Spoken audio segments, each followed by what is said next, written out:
Isa din po sa balita ito. Story by Faith Argosino. Oh. Ex-President Duterte wants military police to tegi me. Ayan. Sabi ni Asierto, mga kababayan. Grabe, ano po? Nakakatakot pala talaga. Nakakatakot pala talagang pagbumangga. Ipapategi. Ex-President Duterte wants military police to tegi me, says Asierto. Manila, Philippines dismissed Colonel Eduardo Asierto on Wednesday claims that former President Rodrigo Duterte wanted the military and the police to tegi him.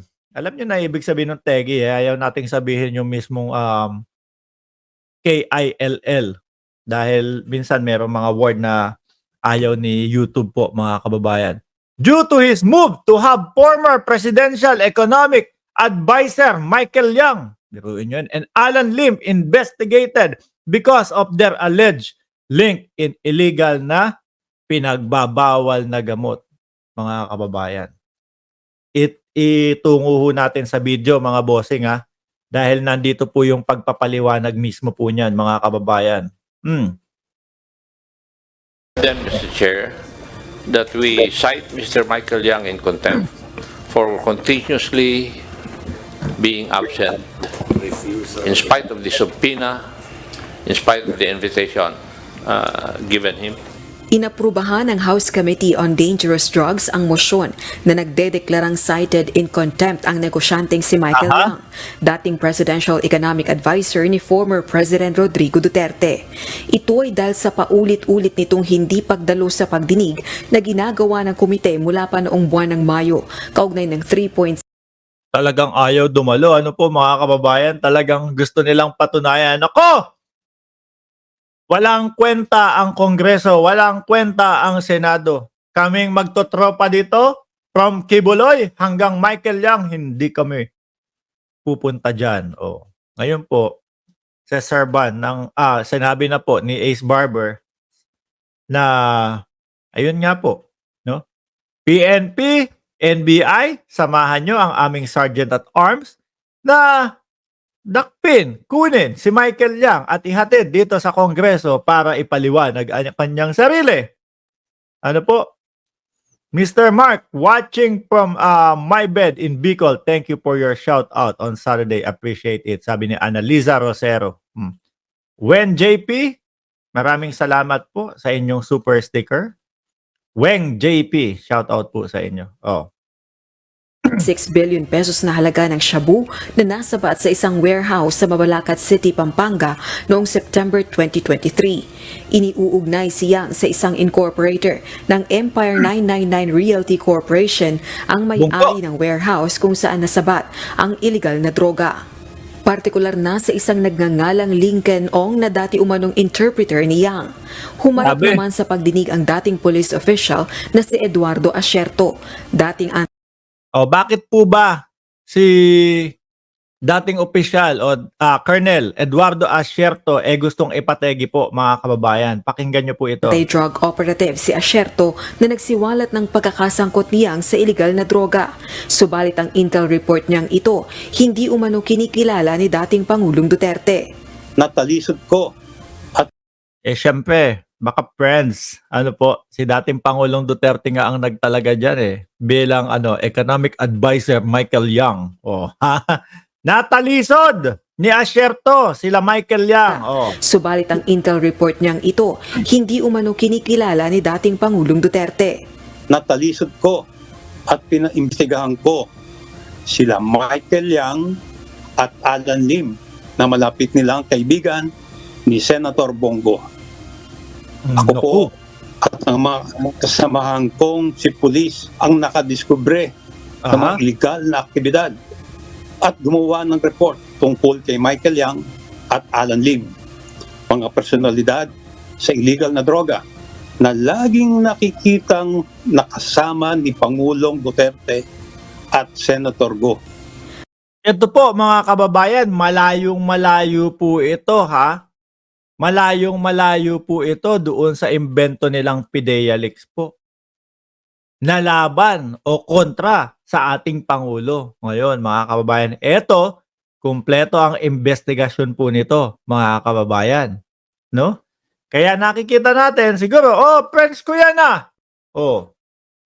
Bakit mo iimbestigahan? Hindi pasok sa panlasa ko yung pag-iimbestiga mo dyan. Kaya naman po, pumapasok dito, etong sinasabi ni Asierto, mga kababayan, na yung mga militar at mga kapulisan, gustong utusan ng dating Pangulo na tegihin ako. Biruin niyo po yan, mga bossing, ano po?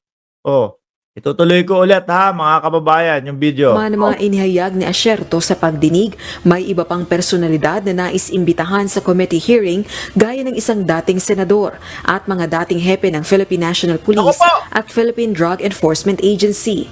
Samantala, dahil naman sa foreign nationals na iniuugnay sa illegal drug operations at gumagamit ng iba't ibang pangalan habang nasa Pilipinas, suwestyon ng isang mambabatas magkaroon ng panukalang batas kaugnay nito. It's the desire of this representation to include in the recommendation.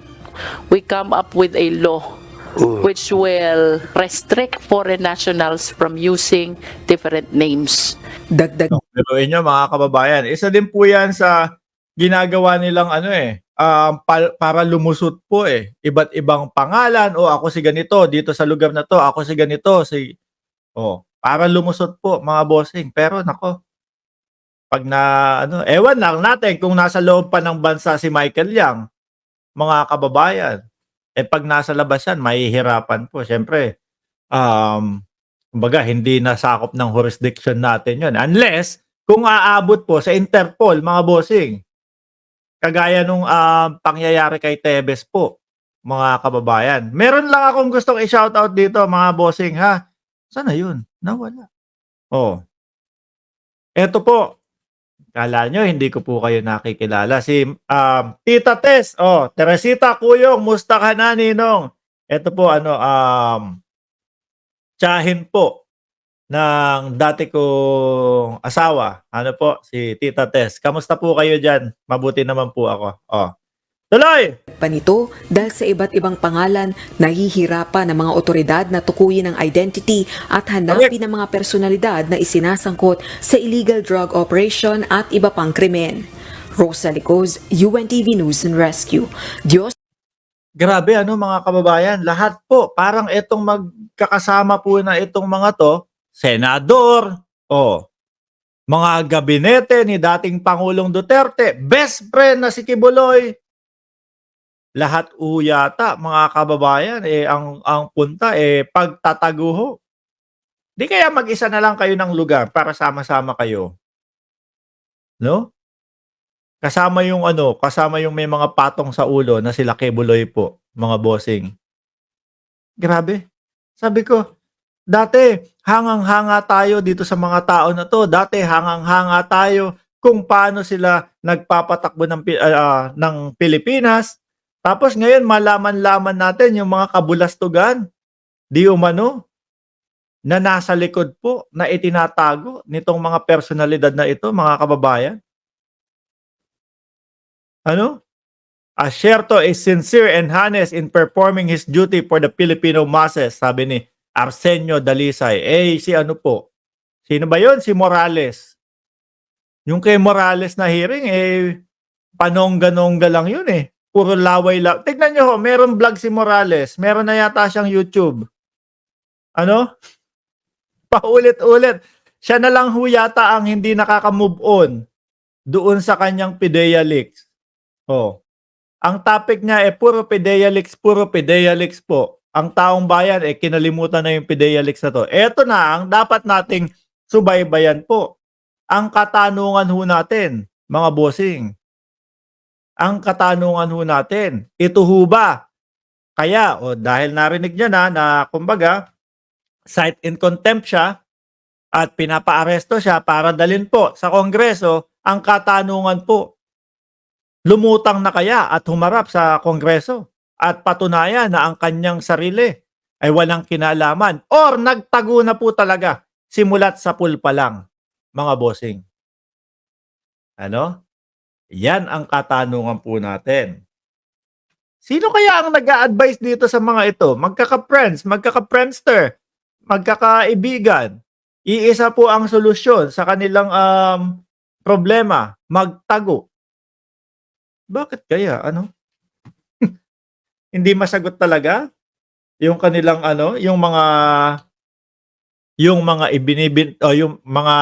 ibinibintang, yung mga di umano na sinasabing kasalanan nila. Di ho ba? Sagot lang. Yung iba po, mga kababayan, ganito.